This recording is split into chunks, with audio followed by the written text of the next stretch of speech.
Terima kasih Dokter Husni. Assalamualaikum warahmatullahi wabarakatuh. Yang terhormat tentunya kepada Ketua POGI, Dokter Prita. Ini adalah suatu kehormatan buat kami dari Kementerian Kesehatan untuk diberi kesempatan mensosialisasikan terkait dengan kebijakan dan program-program yang ada. Mudah-mudahan hubungan ini semakin baik dan diikuti dengan POGI-POGI cabang lainnya yang tentunya kita harapkan akan memperkuat pengetahuan dan juga kepatuhan dari kita semua dalam menerapkan segala standar yang telah ditetapkan bersama, baik oleh Kementerian Kesehatan maupun oleh profesi dan tentunya diikuti juga oleh pemerintah daerah. Izinkan saya untuk screen terkait dengan materi yang akan dibahas. Kita bisa membahas ini lebih lanjut dan mudah-mudahan ini berguna buat kita semua. Terima kasih atas kesempatan yang diberikan untuk bicara terkait dengan peningkatan rekomendasi untuk AMP. Bapak Ibu yang kami hormati, kita sebetulnya terkait dengan jumlah kematian ini selalu mengikuti hasil dari survei yang dilakukan. Ada titik lemahnya sebetulnya dari survei ini yang mana datang setelah 5 tahun, biasanya sampai 5 tahun kemudian. Artinya survei itu dilakukan tidak untuk tahun yang berjalan, tapi biasanya 5 tahun yang lalu, sehingga ketika kita melakukan intervensi kemungkinan besar itu tidak sesuai. Itu sebabnya kita memperkuat berbagai cara untuk mendapatkan kematian ibu dan juga mencari faktor penyebab kematian sehingga intervensi yang kita lakukan adalah sesuai dengan kondisi saat itu. Bapak Ibu yang kami hormatin, kita bisa melihat bahwa di slide ini menunjukkan kepada kita semua angka kematian ibu berdasarkan berbagai survei yang angkanya naik turun ya, yang mana saat ini kita diminta untuk menurunkan angka kematian ibu menjadi 183 per 100.000 kelahiran hidup di RPJMN. Tapi Bapak Menteri kita yang baru menginginkan kita berusaha keras agar bisa menurunkan menjadi 70 per 100 kelahiran hidup dan juga kematian bayi menjadi 10 per 1000 kelahiran hidup di tahun 2024. Dan tentunya kita diharapkan bersama-sama berkolaborasi. Sekali lagi Kementerian Kesehatan tentunya tidak bisa menjalankan ini semua, tapi peran profesi, peran daerah, peran program di lapangan, dan tidak luput juga peran dari masyarakat itu menjadi sangat penting agar kita bisa menurunkan angka kematian itu dengan lebih baik. Dan kita juga diminta oleh Bapak Menteri kita, Bapak Budi, agar kita melakukan berbagai kegiatan yang memang betul-betul mempunyai output, mempunyai dampak yang signifikan, sehingga diharapkan kegiatan tidak perlu terlalu banyak tapi bersifat masif dan mempunyai dampak yang sama sehingga semua pihak turut berperan serta. Slide ini sebetulnya menunjukkan kepada kita juga bahwa kita sesungguhnya terkait dengan antenatal care berdasarkan Riskesdas 2020-2013 melihat cakupan antenatal pertama itu angkanya cukup tinggi. Terjadi penurunan pada cakupan antenatal yang keempat dan juga persalinan di fasilitas. Nah, ini menunjukkan kepada kita bahwa follow up dari pasien-pasien yang berkunjung ke fasilitas kesehatan itu tidak diikuti dengan baik. Nah, ini adalah salah satu yang telah kita berusaha bersama-sama dengan profesi untuk meningkatkan kualitas pelayanan antenatal sehingga bisa dilakukan screening sedini mungkin faktor risiko pada kehamilan dan juga dilakukan follow up dengan lebih baik. Bapak Ibu yang kami hormatin, para dokter tentunya sudah berkali-kali melihat slide ini. Kita tahun ini akan memfokuskan 3 penyebab utama kematian pada ibu. Yang pertama adalah berkaitan dengan hipertensi pada kehamilan, yang kedua adalah perdarahan obstetri yang selama ini memang sudah kita betul-betul memperkuat. Kemudian yang ketiga adalah terkait dengan komplikasi non-obstetrik. Beberapa daerah sudah melakukan AMP dengan baik. Salah satu contohnya adalah di Jogja, sehingga mereka bisa melihat bahwa kematian ibu itu cenderung lebih banyak terjadi pada masa nifas dan sebagian besar disebabkan oleh penyakit jantung pada ibu, sehingga intervensi yang dilakukan berkolaborasi dengan UGM, mereka melakukan screening faktor-faktor risiko wanita usia subur dengan penyakit jantung, sehingga ketika hamil bisa di follow up dengan lebih baik. Slide ini juga menunjukkan kepada kita berdasarkan studi impact dan juga Banten studi, ya mungkin belum mewakili seluruh Indonesia, tapi memberikan gambaran kepada kita bahwa kematian ibu terjadi pada masa kehamilan, pada masa persalinan dan juga pada masa pos persalinan, yang mana pada masa kehamilan dan juga pada masa nifas itu seringkali luput dari perhatian kita semua. Kematian karena abortus berdasarkan studi yang dilakukan oleh Litbang itu sekitar angkanya 4% dari semua penyebab kematian yang ada. Dan tentunya ini semakin tidak terlihat bila mana yang bersangkutan itu adalah meninggal pada saat kehamilan berkisar sekitar antara 1 sampai 2 bulan, dan ini seringkali tidak tercatat baik oleh teman-teman program maupun bahkan mungkin tidak terdiagnosa bila mana mereka tidak pergi ke fasilitas kesehatan.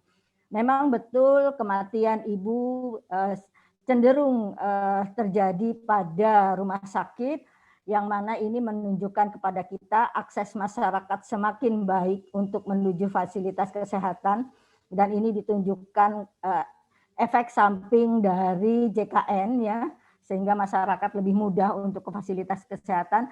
Tapi tentunya kita harus mencari lagi penyebab lainnya kenapa kok terjadi kematian di rumah sakit, yang mana mungkin bisa terjadi karena masalah sumber daya yang ada di rumah sakit terkait dengan ketersediaan sarana prasarana dan juga kemungkinan keterlambatan yang terjadi diakibatkan oleh masalah budaya dan masalah geografi dan lain-lain. Bapak Ibu yang kami hormati, berikut adalah penguatan sistem kesehatan nasional dan dukungan lintas program di Kementerian Kesehatan, yang mana ini bisa menjadi bahan pertimbangan teman-teman di lapangan ketika menetapkan rekomendasi, sehingga bisa menjadi salah satu hal yang dipikirkan kemana sesungguhnya hal ini bisa kita rekomendasikan kepada teman-teman di program di Dinas Kesehatan Kabupaten Kota. Ada beberapa program yang tentunya mendukung penurunan angka kematian ibu dan juga angka kematian bayi, terkait dengan manajemen informasi dan regulasi kesehatan yang tadi sudah disampaikan oleh Ketua POGI, bahwa sesungguhnya regulasi yang ada di Kementerian Kesehatan telah diikuti oleh sebagian besar kabupaten kota dengan mengeluarkan SK baik itu wali kota maupun SK bupati, namun tidak dilaksanakan dengan baik karena mungkin masalah kendala biaya, kendala lain-lain.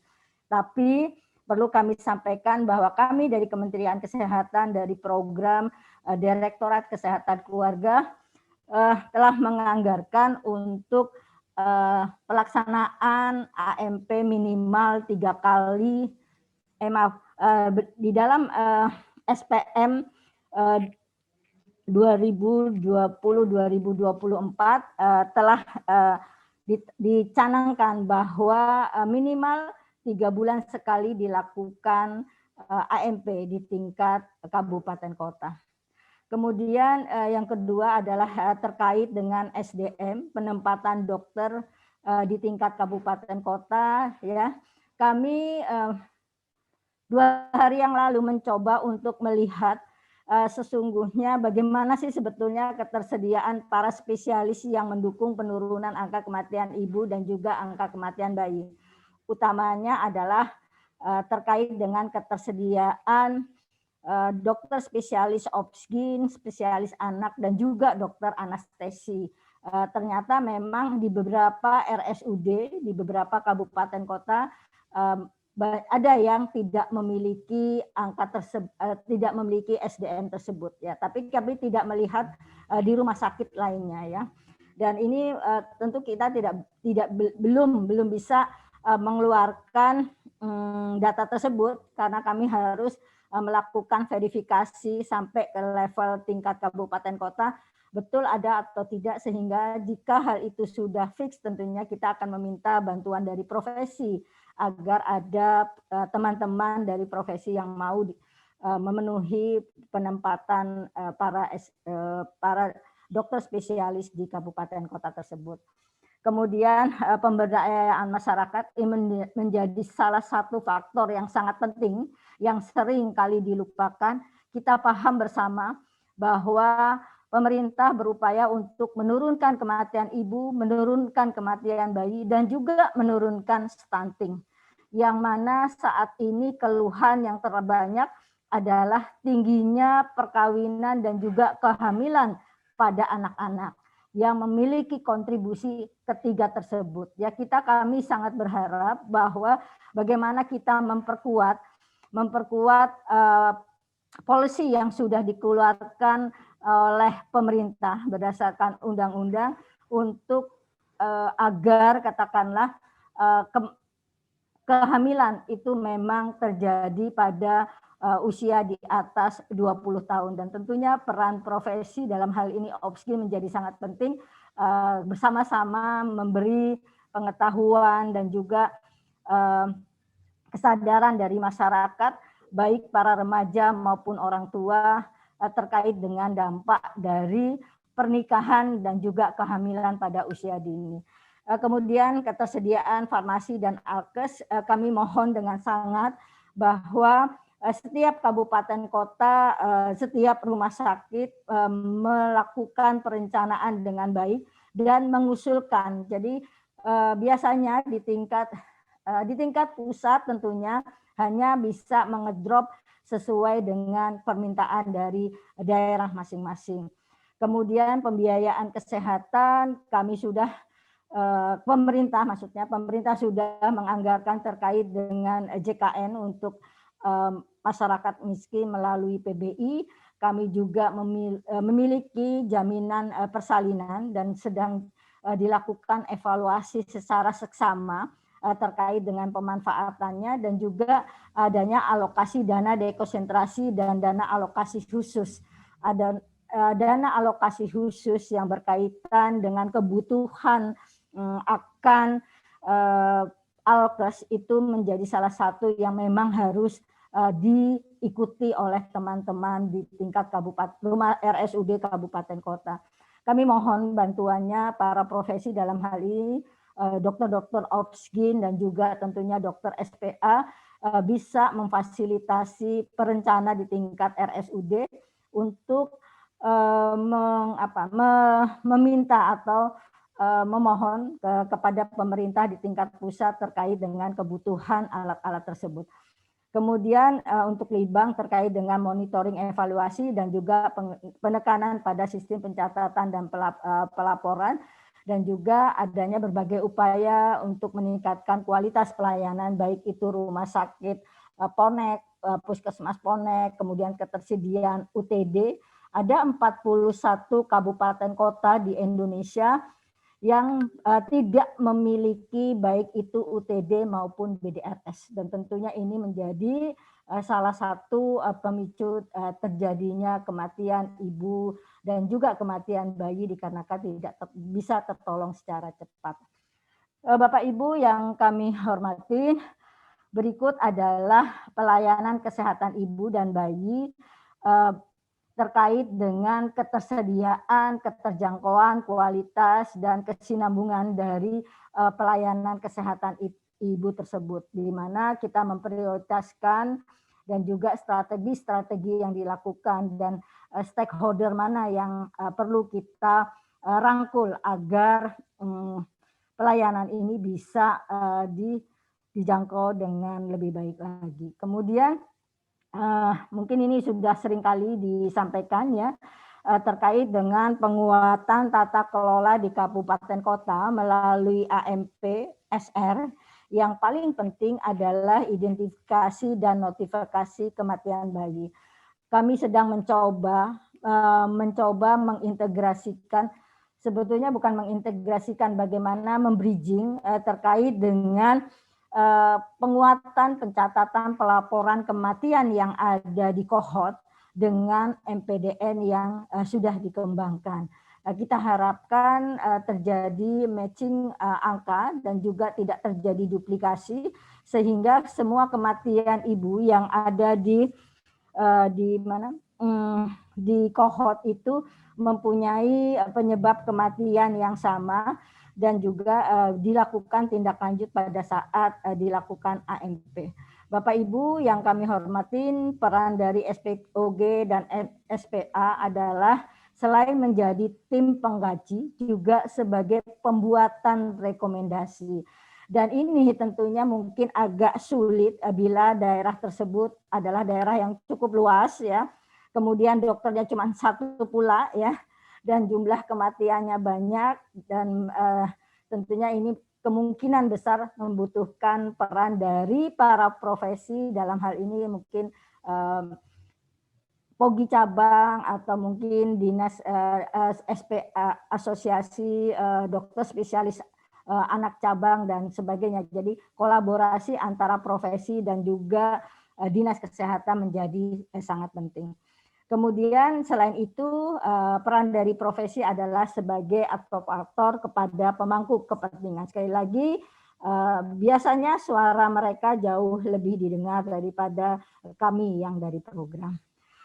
Berikut adalah beberapa siklus dari AMP surveillance dan respon, yang mana tadi sudah disampaikan. Saya tidak akan menjelaskan secara detail. Ini adalah beberapa hal yang kita bahas saat ini. Pertama adalah identifikasi dan notifikasi kematian, kemudian pengumpulan dan pelaporan kematian, dan juga pengkajian kematian dan penyusunan rekomendasi.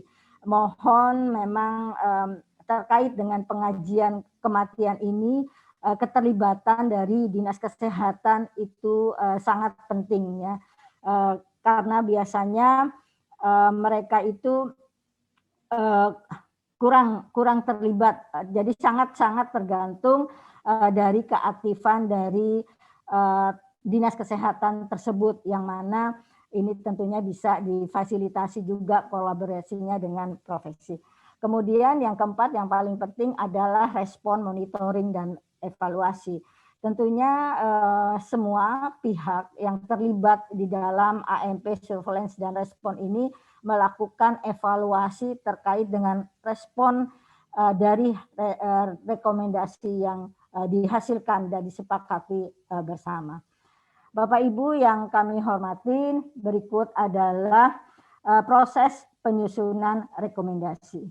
Yang pertama terkait dengan penilaian terhadap standar pelayanan. Rekomendasi terhadap pelayanan substandar, baik itu peringkat 1 atau 3, agar tidak terjadi kejadian serupa di masa datang.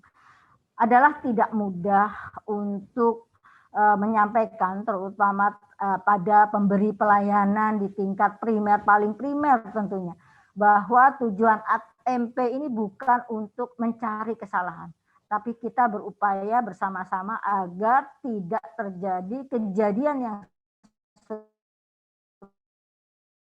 serupa di masa yang akan datang. Mungkin ketakutan itu jadi tidak dilaporkan. Kemudian menentukan sasaran rekomendasi. Hal ini penting, jangan sampai menjadi salah sasaran ya. terutama di era COVID ini kita betul-betul harus sama-sama terbuka ya. Beberapa rumah sakit, beberapa fasilitas kesehatan mungkin ada beberapa fasilitas sarana dan prasarana yang tidak memenuhi. Kami akan mencoba bersama tentunya walaupun ini adalah wewenang dari Direktorat Kesehatan Rujukan terkait dengan kelengkapan dari fasilitas kesehatan itu, tentunya kami bisa memberi masukan atau menyampaikan terkait dengan kondisi dari beberapa hasil AMP tersebut kepada unit yang terkait. Apakah rekomendasi itu diberikan untuk pimpinan fasilitas kesehatan? Pembuat kebijakan dalam hal ini perlu melihat kembali atau mereview kembali kebijakan yang ada, bagaimana implementasinya, kendalanya di mana, apakah ditindaklanjuti oleh pemerintah daerah ya, dan juga ditujukan kepada FKTP dan juga FKRTL di wilayahnya. Dan apakah juga rekomendasi itu ditujukan kepada organisasi profesi dan pihak terkait, serta yang paling penting juga yang sering luput dan sering tidak di follow up dengan baik adalah kalau rekomendasi itu ditujukan kepada masyarakat yang tentunya membutuhkan waktu yang cukup lama ya. Jadi umpamanya katakan yang seperti saya sampaikan tadi terkait dengan usia perkawinan dan juga kehamilan di masa usia muda. Menentukan periode rekomendasi ini menjadi suatu hal yang sangat penting untuk dilakukan follow up bersama. Apakah itu segera, apakah itu jangka menengah yang membutuhkan waktu sampai 6 bulan, sehingga ketika kita melakukan rekomendasi setiap 3 bulanan itu perlu dilakukan pembahasan untuk melihat apakah rekomendasi sudah ditindaklanjuti, bagaimana hasilnya, kendalanya di mana, dan strategi apa yang harus dilakukan agar hal itu bisa terlaksana, atau bahkan membutuhkan jangka yang cukup panjang. Kemudian yang lanjutnya adalah untuk menentukan sifat dari rekomendasi ini.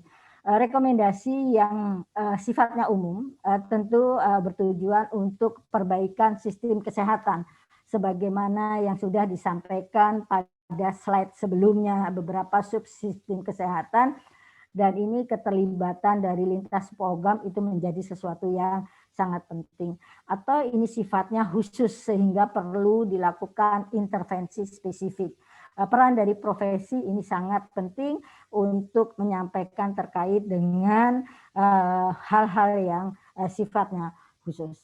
Bapak Ibu yang kami hormatin, berikut kami sampaikan terkait dengan peringkat tingkat perawatan substandar. Ada 4, yaitu pertama 0, 1, 2, dan 3, yang mana rekomendasi dan respon difokuskan pada kasus kematian dengan peringkat perawatan substandar 2 dan 3, yang bila standar dipenuhi ada kemungkinan kematian dapat dihindari. Dan bila standar dipenuhi, pasien terhindar dari kematian. Hal ini bila Bapak Ibu melihat dari hasil MP, terdapat perawatan suboptimal sehingga tata laksana yang sesuai standar mungkin dapat membuat perbedaan dari outcome yang dihasilkan. Sedangkan untuk rekomendasi peringkat 3 adalah terdapat perawatan suboptimal dan tata laksana yang sesuai standar akan membuat perbedaan outcome, dan inilah yang harus ditanamkan betul baik bagi pemberi pelayanan maupun para pelaku yang berkontribusi sebagai tujuan sasaran rekomendasi kita, sehingga dengan perubahan-perubahan yang terjadi akan menghindarkan terjadinya kematian. Ini adalah contoh pemanfaatan rekomendasi MPSR untuk pihak terkait. Saya tidak akan membacakan secara detail ya, karena nanti Bapak Ibu bisa membaca sendiri tentunya. Apakah itu terjadi untuk periode antenatal, persalinan, atau postpartum atau nifas, yang mana kematian ibu bisa terjadi pada periode-periode ini sebagaimana pada slide sebelumnya yang kami sampaikan. Kalau rekomendasi itu ditujukan kepada pembuat kebijakan pada antenatal atau ditujukan untuk tenaga kesehatan ya, dan juga fasilitas kesehatan institusi pendidikan, kami memahami betul bahwa institusi pendidikan memang perlu diperkuat terkait dengan metode pembelajaran yang tentunya juga membutuhkan resources yang lebih dan juga peningkatan bagi para pendidik, utamanya adalah untuk akademi-akademi kebidanan ya. Kemudian tidak kalah pentingnya terkait dengan masyarakat untuk antenatal care saat ini bersama profesi kita sedang memperkuat dan memperluas ya, kami akan memperluas penekanan pada kesiapan layak tidaknya untuk hamil.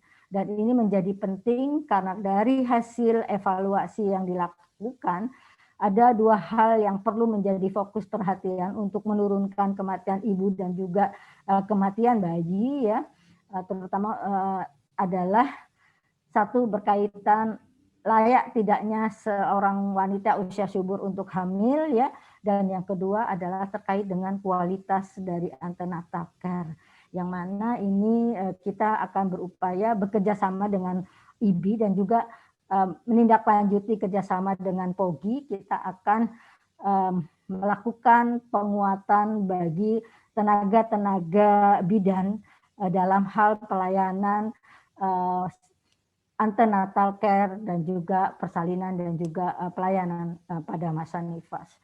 Kemudian apakah ini kita akan melibatkan terkait dengan lintas sektor utamanya dalam promosi pemanfaatan pelayanan dan juga promosi peningkatan kelangsungan dari kelangsungan hidup bagi ibu dan juga bagi bayi yang dilahirkan.